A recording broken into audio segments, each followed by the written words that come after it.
This is the MCTV Weekday Update. Welcome to today's MCTV Weekday Update from our new Kathy and David Swafford TV studio in the College of Media and Communication. Hello, I'm Amy Brewer. And I'm Caitlin Sinamo. This week, free silicone bracelets were offered on campus by the Tech Activities Board. Students could get anything imprinted on them, but for one student, a tech bracelet was not an option.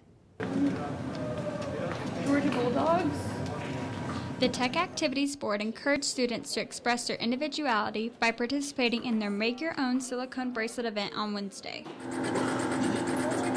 The TAB event was free with the Tech ID and is one of the many free events TAB holds throughout the semester.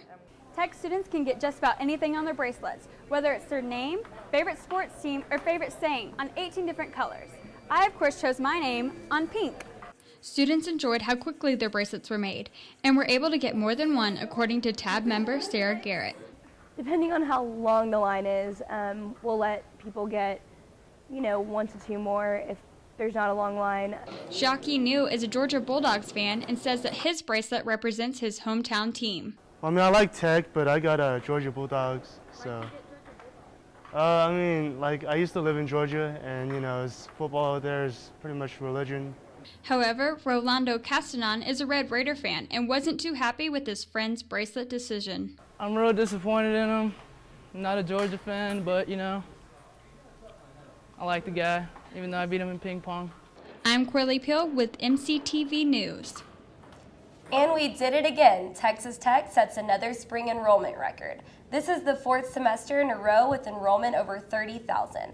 Tech officials say the university is on track for its long-term goal to reach 40,000 students by 2020.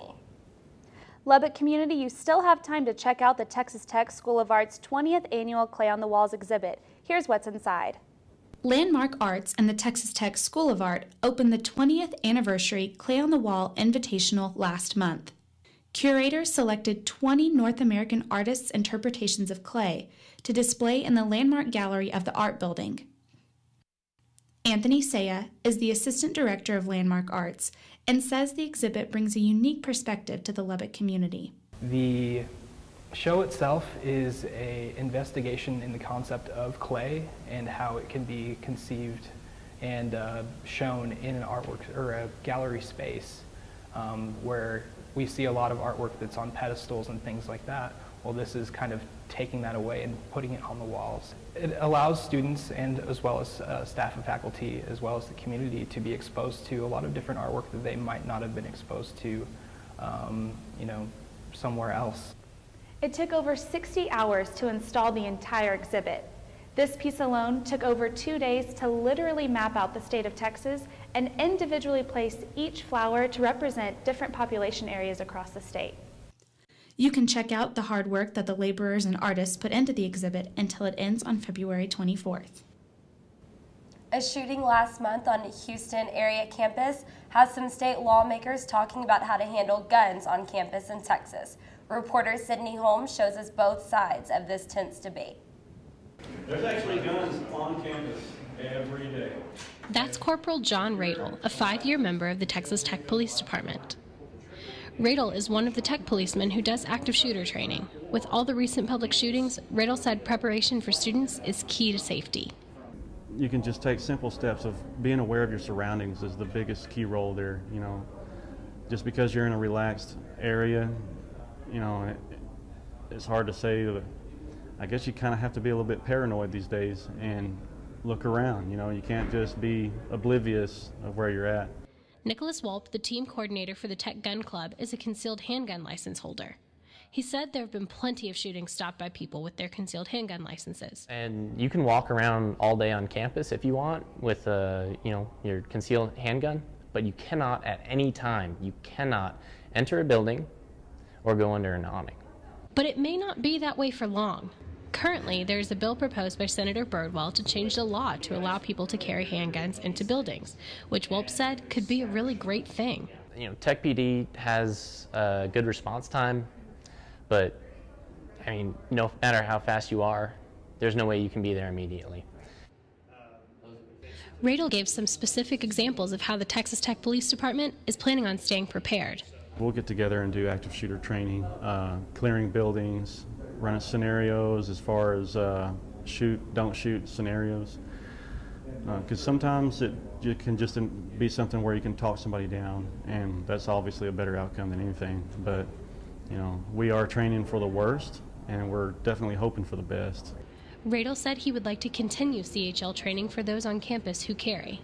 We get certified on our guns and our firearms and our rifles and shotguns, but we have to recertify every year, and we train throughout that year. And, you know, just because you've been certified one time shouldn't mean your training should stop. In order to do active shooter training with the LPD, you have to be a company or a corporation. But Wulp said the Texas Tech Gun Club is planning to host an active shooter training class for those students who are interested later in the semester. For MCTV Weekday Update, I'm Sydney Holmes. There's a new horse in town after the longest-serving horse in Tech history retired. Andrew Doak introduces us to the Masked Rider's new ride. After an 11-year era, the reign of Midnight Matador came to an end, and the transition to search for a new horse began. Stephanie Rode, Spirit Program Director for Texas Tech, who played a major role in finding the horse, said not any horse would do. You know, a lot of people said, you know, just get a horse who can run in the stadium. You know, well, along with that, you have to get a horse who has a good disposition to be in a stadium, because it's really an unnatural place for a horse to be. After a long search, the Masked Rider program felt they had found a horse that not only met their criteria in terms of physical characteristics, but personality as well. The new guy here is quite curious about everything, which is fun. He definitely looks at everything, but he doesn't get scared, which is, you know, what we were looking for in the new horse. Woody made his first trial run at the Meineke Car Care Bowl of Texas and kept his cool around all the distractions a bowl game atmosphere can produce. But this one, Woody, our new horse, was at the bowl game. He did a great job, and nothing bothered him.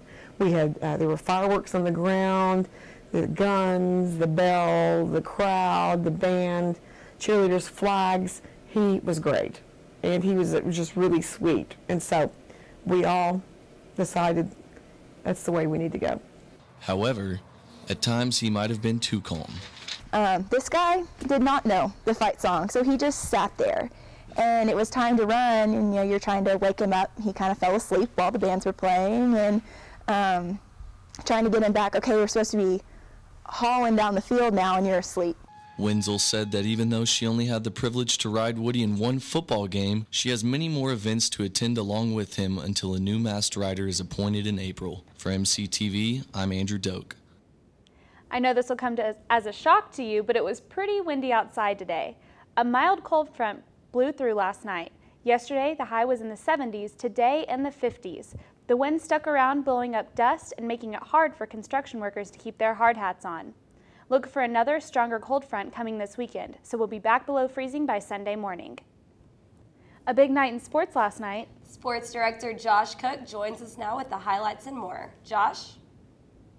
Welcome into sports, everyone. The Lady Raiders broke out a different kind of uniform on Wednesday night inside the USA. Texas Tech sporting the pink for the Play for K game. Tech 2-0 when wearing the pink unis. Pick it up first half. Lady Raiders up by 10, 24-14. Minute and a half to go. Casey Morris with the steal. Lady Raiders on the fast break. Morris to Brown. Brown to Smalls for the basket. 26-14 lead. Lady Raiders take a 27-19 lead at the half. Second half, 13:25 left in the game. West Virginia trying to come back. Crystal Caldwell with a 40-33 lead for Tech. Moments later, Kelsey Baker with the layup. Tech up 42-33. Down the stretch, though, it was the free throws that sealed the deal.